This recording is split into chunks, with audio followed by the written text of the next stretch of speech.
नमस्कार, special report में आपका बहुत स्वागत है। आपके साथ मैं हूं विकास ब्रजेश सक्सेना। अब वक्त हो चला है मध्य प्रदेश और छत्तीसगढ़ के साथ साथ देश और दुनिया की तमाम बड़ी खबरों का, जो आज पूरे दिन सुर्खियों में रही। हम आपको दिखाएंगे वो स्पेशल रिपोर्ट जिनमें होगी देश और दुनिया की तमाम बड़ी खबरें। तो चलिए शुरू करते हैं स्पेशल रिपोर्ट।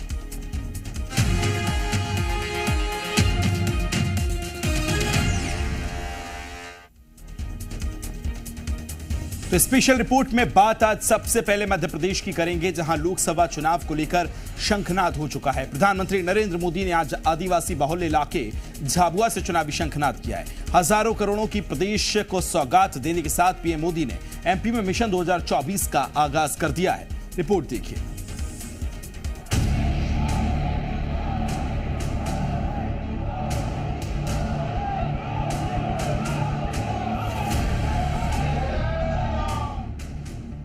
आगामी लोकसभा चुनाव के अभियान का पीएम नरेंद्र मोदी ने आज झाबुआ से शंखनाद कर दिया है, जहां हजारों करोड़ की सौगात देने के साथ ही प्रधानमंत्री ने 2024 लोकसभा में अब की बार 400 पार का नारा देते हुए मिशन 2024 की शुरुआत कर दी है।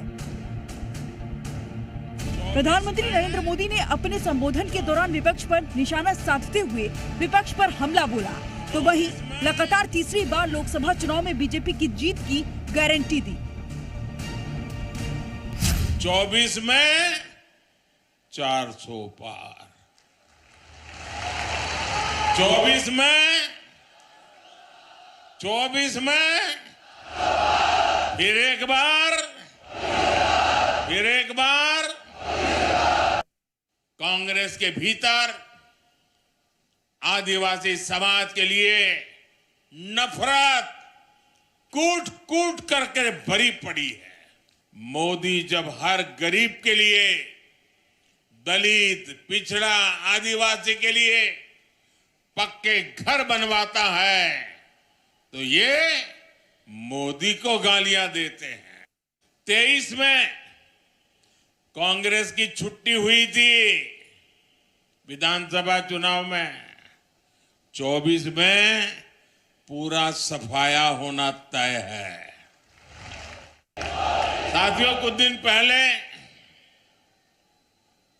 जब विपक्ष में से आवाज आई 400 पार, तो फिर मैंने कहा, देखो भाई, एनडीए की 400 पार की बात तो मैं भी सुन रहा हूं, लेकिन मैं ये भी सुन रहा हूं कि अकेला बीजेपी, अकेला कमल का निशान 370 पार करेगा। इतने वर्षों से आदिवासी परिवारों में सिकल सेल एनीमिया हर वर्ष सैकड़ों लोगों की जान ले रही थी। कांग्रेस ने इतने वर्ष सरकार चलाई, जनजातीय युवाओं की, बच्चों की चिंता नहीं की। सुना है कि इन दिनों मध्य प्रदेश कांग्रेस में अंदर खाने खूब भगदड़ भी मची हुई है। जनता की उपेक्षा करने वालों का यही हश्र होता है। विकास के इतने सारे काम ये बता रहे हैं, मध्य प्रदेश में फिर से एक बार बनाई हुई ये डबल इंजन की सरकार डबल तेजी से काम कर रही है। मैं बताना चाहता हूं कि मोदी लोकसभा चुनाव के प्रचार के लिए नहीं आया है। मोदी तो सेवक के तौर पर ईश्वर रूपी एमपी की जनता जनार्दन का आभार मानने आया है। एक तरफ प्रधानमंत्री नरेंद्र मोदी ने 2024 में फिर से बीजेपी सरकार का नारा दिया, तो प्रधानमंत्री के सुर में सुर मिलाते हुए मध्य प्रदेश के मुखिया डॉक्टर मोहन यादव ने भी लोकसभा चुनाव में बीजेपी की जीत की हुंकार भरी और प्रदेश में बीजेपी की जीत को लेकर आश्वस्त नजर आए। लोकसभा चुनाव को लेकर बीजेपी ने आज मध्य प्रदेश में शंखनाद करते हुए प्रदेश की 29 लोकसभा सीटें जीतने का लक्ष्य सेट कर दिया है। पिछले 2 सालों से आदिवासियों को साध रही बीजेपी लोकसभा चुनाव का शंखनाद झाबुआ से करके अपने 400 पार के नारे को और मजबूत कर रही है। ब्यूरो रिपोर्ट, जी मीडिया। देवभूमि जैसे पवित्र स्थान पर 8 फरवरी को दिल दहला देने वाली जो हिंसा हुई, उसकी दहशत में अब भी लोग सहमे हुए हैं। पुलिस और प्रशासन आरोपियों पर शिकंजा कसता नजर आ रहा है। समाजवादी पार्टी के एक नेता के भाई समेत 30 लोगों को आज गिरफ्तार किया है। उस दिन जो भी हिंसा की चपेट में आया, उसके चेहरे पर खौफ साफ देखा जा सकता है। हल्द्वानी की गलियां सुनसान पड़ी हैं। लोग मजबूरी में घर छोड़कर जाना चाहते हैं। जी मीडिया की टीम ने इन्हीं सभी हालातों की पड़ताल के लिए निकली है। खास कवरेज देखिए।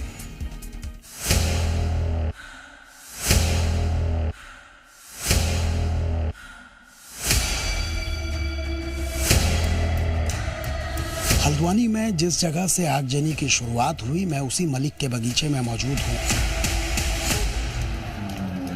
हल्द्वानी हिंसा के बीते 3 दिन ये तमाम लोग जो हैं वो अपनी जगह छोड़ के रिश्तेदारों में जा रहे। मास्टरमाइंड अब तक फरार। ऐसे कृत्य करे थे जो कोई इंसान तो नहीं कर सकता है।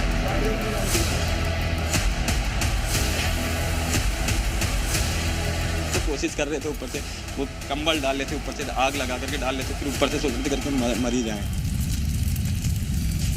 हालात काबू, लेकिन डर जिंदा है। हम ऐसा क्यों कह रहे हैं, अब आपको एक एक तस्वीर और सच ध्यान से देखना चाहिए। रूह कपा देने वाले इस सच को बताएंगे तो आपको अंदाजा होगा कि आखिर उस दिन क्या क्या हुआ था। उपद्रवियों ने उस दिन नगर निगम के कर्मचारी के साथ बर्बरता की सारी हदें पार कर दी। 4-5 लोग थे, वो उन्हें पकड़ा और उसके बाद उन्हें मेरी तो वो बोतल प्लास्टिक की थी जिसमें पेट्रोल था, उन्हें वो तो मेरे मुंह में कर रहे थे, लेकिन मैंने हाथ रख दिया था, तो क्या कहूं। हम इनकी पहचान गुप्त रख रहे हैं। ये नगर निगम के एक ड्राइवर हैं। उस दिन ये कार्रवाई करने वाली टीम की गाड़ी चला रहे थे। 8 फरवरी को बुलडोजर की कार्रवाई के वक्त उपद्रवियों के हमले से बचने के लिए इन्होंने बहुत कोशिश की, लेकिन इन्हें बहुत बुरी तरह पीटा गया। मरा हुआ समझकर इन्हें वहीं छोड़ दिया गया। मेरी गाड़ी में आकर के पत्थर मारे, फिर उसने वहां से निकाला, गाड़ियों से निकाल करके हम लोग को ब्लॉक मारे, पीठों में मारे। जब उन्हें मरा देखा हमें, फिर उसके बाद उन्हें छोड़ दिया। फिर हम लोग फोन छीने, मेरे पैसे छीने, फिर उसके बाद हम अदमरा बिल्कुल खत्म ही कर दिया था। सोच लिया उन्होंने करके हाँ खत्म हो गया, फिर उसके बाद छोड़ दिया। फिर उसके बाद बोलने लगे करके हाँ अब छोड़ दो इसे, अब ये मर गया। फिर कहने लगे अब इसे पेट्रोल डाल करके आग लगा दो। निगम कर्मचारी पर हमला करने वालों के खिलाफ एफआईआर दर्ज हो चुकी है। इस बीच हल्द्वानी हिंसा में शामिल रहे दोषियों की धरपकड़ तेजी से चल रही है। इस कड़ी में आज इन 5 आरोपियों की तस्वीर सामने आई है। हल्द्वानी हिंसा का मास्टरमाइंड और भू माफिया अब्दुल मलिक अब भी पुलिस की गिरफ्त से बाहर है। पुलिस को उन लोगों की भी तलाश है जो हिंसा का सामान तैयार करने में जुटे थे। हल्द्वानी के गुनहगार क्यों कानून के शिकंजे में आना जरूरी है, अब आपको एक एक कर बताते हैं। इस तस्वीर को देखिए। 8 फरवरी को अवैध निर्माण हटाने गई टीम पर कैसे जानलेवा हमला हुआ था। ये जली हुई मशीन उस दिन की दहशत की गवाही दे रही है। गाड़ियों से आज भी धुआं निकल रहा है और ये पूरी गाड़ियां आपको जली हुई दिख रही हैं। जेसीबी मशीन है, तमाम जेसीबी मशीन पूरी तरीके से जली हुई हैं। जो प्रशासन की गाड़ियां यहाँ आई थी उनको पूरी तरीके से जला दिया गया। जब प्रशासन की कार्रवाई हो रही थी तो उस पर इस तरीके से ये रिएक्शन जो है लोगों का, उसकी वजह से ये बड़ा नुकसान हुआ। यहाँ अंदाजा लगाया जा सकता है कि कैसे प्रशासन ड्यूटी के दौरान यहाँ फंस गया था। हल्द्वानी के बनभूलपुरा इलाके में हिंसा के बाद प्रशासन की कार्रवाई जारी है। पुलिस की पेट्रोलिंग भी जारी है। इस बीच बताया जा रहा है कि यहाँ लोग अपना घर बार छोड़कर जा रहे हैं। दरअसल मलिक के बगीचा क्षेत्र में रहने वाली महिलाओं का कहना है कि उनके परिवार के लोगों को गिरफ्तार किया गया है। ऐसे में अब बच्चों को लेकर रिश्तेदारों के घर जा रहे हैं। क्या नाम है, कहाँ रहते हैं आप लोग? बम्बापुर में रहते हैं, हमारे सामने बगीचे का नहीं। कल हम घर दरवाजे बंद थे हमारे, वो घरों में से खींच के ले गए हमारे आदमियों को। अब बताओ हम छोटे छोटे बच्चे कहाँ जाएंगे, कहाँ रहेंगे? घरों में भी हमें सेफ्टी नहीं मिल पा रही। हमारी टीम ने इंदिरा नगर की मस्जिद के मौलाना मुकीम कासमी से हिंसा की वजह जानने की कोशिश की, तो आप भी सुनिए उन्होंने कहा क्या। इतनी बड़ी घटना कैसे घट गई, जबकि यहाँ पर कभी भी पूर्व में ऐसा नहीं हुआ है और ये हल्द्वानी पर एक सियाह धब्बा लगा है और इसकी भरपाई होना बहुत मुश्किल है कि जो बीच में खाई थी वो ज़बरदस्त हो गई। आपको बता दें कि हिंसा में अब तक 5 लोग अपनी जान भी गंवा चुके हैं। अब आपको बताते हैं कि बनभूलपुरा के कर्फ्यूग्रस्त इलाके के हालात कैसे हैं, जहां जी न्यूज की टीम जायजा लेने पहुंची है। बनभूलपुरा के किदवई नगर की ये गलियां दिखाते हैं जो बिल्कुल सुनसान पड़ी हैं, क्योंकि यहाँ पर अभी भी कर्फ्यू जो है लगा है और सख्ती से इस कर्फ्यू का पालन लोगों से करवाया जा रहा है। यहाँ तमाम गलियां जो हैं वो सूनी पड़ी हुई हैं। इंटरनेट सेवा हल्द्वानी के अन्य इलाकों में बहाल कर दी गई है, लेकिन यहाँ पर अभी भी इंटरनेट को बंद रखा गया है। ये है राहिद सिद्दीकी, एक होटल मालिक जिनके होटल में रुके 17 से 20 गेस्ट चौथे दिन ही होटल से बाहर निकल पाए। अंदाजा लगाया जा सकता है कि यहाँ हिंसा वाले दिन क्या दहशत रही होगी। यही नहीं, स्कूल जाने वाले बच्चों के लिए भी फिलहाल पढ़ाई लिखाई चुनौती बन गई है। सबसे ज़्यादा दिक्कत तो नेट की ही आ रही है, क्योंकि इस टाइम हमारे फर्स्ट एग्ज़ाम्स होने वाले थे बोर्ड के और बुक्स से हमें पता नहीं होता है कि बुक्स में से क्या आएगा क्या नहीं। सैम्पल पेपर्स ही सॉल्व करते हैं और जब से स्टार्टिंग हुई है तो मैं नेट से ही पढ़ी थी, सब कुछ नेट से हो रहा था। लेकिन अब जब नेट ही नहीं है तो ना सैम्पल पेपर्स हैं, फिर कर्फ्यू है तो कोई आ जा नहीं सकता, ट्यूशन क्लासेस नहीं है, स्कूल बंद है, तो अभी स्टडीज़ में बहुत प्रॉब्लम्स आ रही हैं। जाहिर है देवभूमि को दहलाने की कोशिश करने वाले जब तक कानून के शिकंजे में पूरी तरह नहीं आ जाते तब तक यहाँ दहशत का माहौल बना रह सकता है। हल्द्वानी से अंजलि सिंह, सुरेंद्र दसीला और शिवांक मिश्रा के साथ ब्यूरो रिपोर्ट, जी मीडिया। जहां बिहार में कल पार्टियों के बीच खेला करने की मशक्कत चल रही है, वहीं आज अयोध्या में योगी सरकार रामलला के दर्शन करने के साथ अयोध्या धाम पहुंची। आज समाजवादी पार्टी के नेताओं को छोड़ कांग्रेस और बाकी दल के नेता भी रामलला के दर्शन को पहुंचे। खास बात यह है कि अब दिल्ली और पंजाब के मुख्यमंत्री भी अयोध्या सरकार के दर्शन करने आने वाले हैं।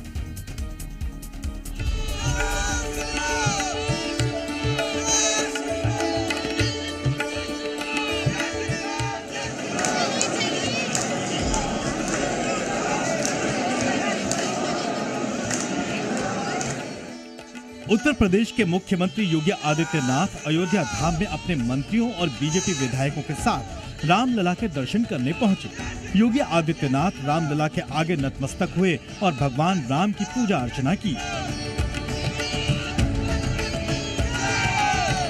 भगवान रामलला का आशीर्वाद लेने केवल बीजेपी के नेता ही नहीं बल्कि कांग्रेस और बीएसपी के नेता भी मौजूद थे। अयोध्या सरकार के भव्य मंदिर में यूपी सरकार और विपक्षी नेताओं की मौजूदगी बता रही है कि आज का दिन बेहद यादगार रहा है। बीजेपी विधायकों ने एक ग्रुप फोटो भी खिंचवाई और रामलला के दर्शन कर कई नेता भावुक भी हुए। मैं आंदोलन से बाल्यकाल से ही जुड़ा हूँ।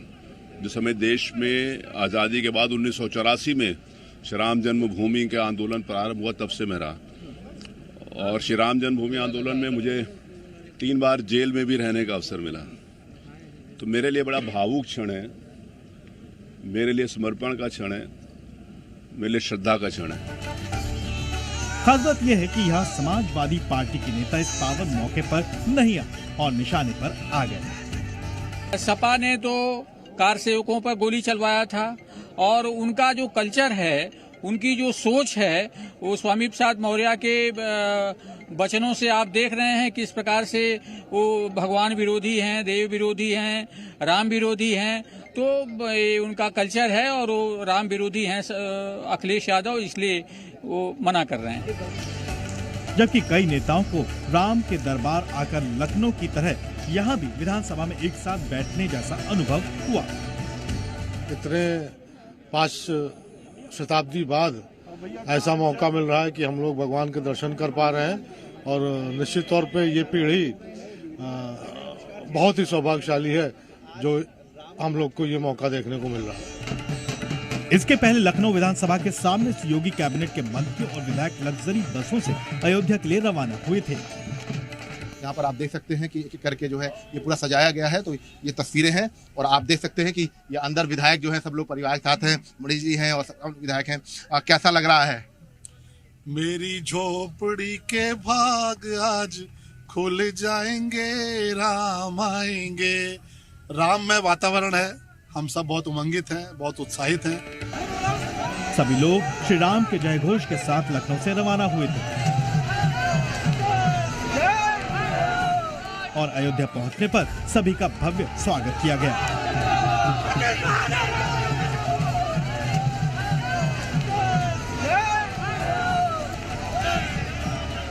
अयोध्या पहुंचने से पहले मुख्यमंत्री योगी आदित्यनाथ ने पुणे में गीता भक्ति अमृत महोत्सव में हिस्सा लेने के दौरान भक्ति की शक्ति का जिक्र भी किया।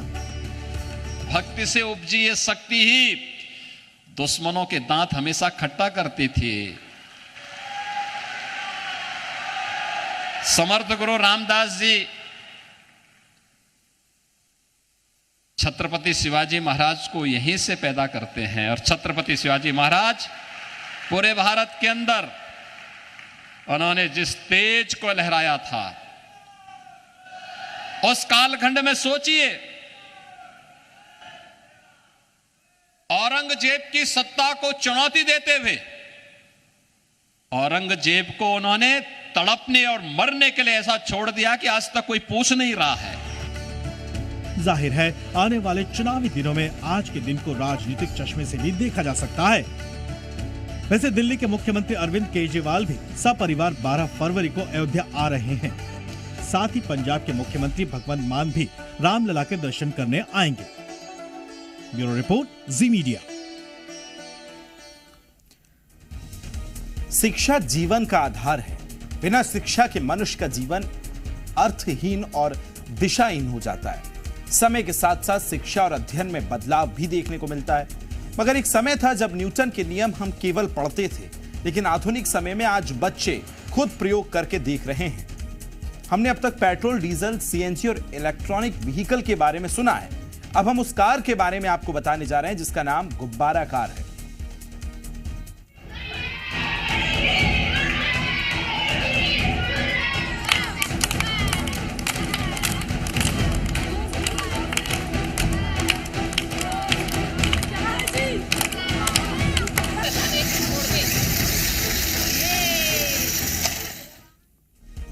बालोद जिले के शिक्षा को अनुभव का स्वरूप देते हुए हर घर गुब्बारा कार अभियान में बच्चों की हिस्सेदारी सुनिश्चित की जा रही है।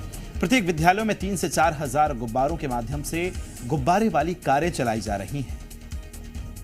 स्कूली बच्चों में इस अभियान को लेकर अच्छी हिस्सेदारी देखने को मिल रही है। बात करें बालोद विकास खंड की, तो यहाँ एक साथ 3000 गुब्बारे वाली गाड़ियां अलग अलग विद्यालयों में बनाई गई और इसका प्रदर्शन भी किया गया। गौरतलब है कि छात्रों ने विज्ञान के प्रति रुचि बढ़ाने के लिए यह प्रयोग किया है। इसके लिए संस्थाओं में कबाड़ से जुगाड़ पर पहले गाड़ी बनाई जाती है, फिर इसे गुब्बारे की सहायता से चलाने की कोशिश होती है, जो आप में एक सराहनीय पहल भी है। इस तकनीक से बच्चे पढ़ने के साथ साथ खेल में, विज्ञान में सभी पहलुओं को समझ सकते हैं। और बता दें कि आगामी 28 फरवरी को विज्ञान दिवस पर इसकी प्रदर्शनी भी लगाई जाएगी। प्राथमिक विद्यालय हैं, यहाँ तक कि माध्यमिक विद्यालयों में भी 28 फरवरी को विज्ञान दिवस है और इसके तारतम्य में जो है हर एक विद्यालय में विज्ञान में रुचि दिखाने के लिए बच्चों में रुचि आए और इसके संबंध में जो है हर बच्चे के द्वारा जो है पहले कबाड़ से जुगाड़ के तहत जो है सामग्रियां इकट्ठी की गई, 12 कार बनाया गया है और बच्चों ने इसे चला कर भी देखा। इससे जाहिर सी बात है कि बच्चों में विज्ञान के प्रति जिज्ञासा होती है कि वाकई में कार किस तरह से चल रहा है। हर घर गुब्बारा कार का अभियान चालू किया, उसमें बच्चे विज्ञान की रुचि जागृत कराने के लिए शासन द्वारा इसको अब चालू किया गया है और बच्चे उत्साहित होकर इसमें लगे हुए हैं। तो देखा आपने, खेल खेल में बच्चे न्यूटन के नियम को बेहतरीन ढंग से समझ रहे हैं। पहले एक समय था जब हवा की बातें हवा में निकल जाती थी, लेकिन इस प्रयोग से बच्चे हवा को महसूस करने के साथ साथ इसका महत्व भी समझ रहे हैं। कहना गलत नहीं होगा कि न्यूटन के नियमों को समझने का इससे बेहतर जरिया और कोई नहीं हो सकता।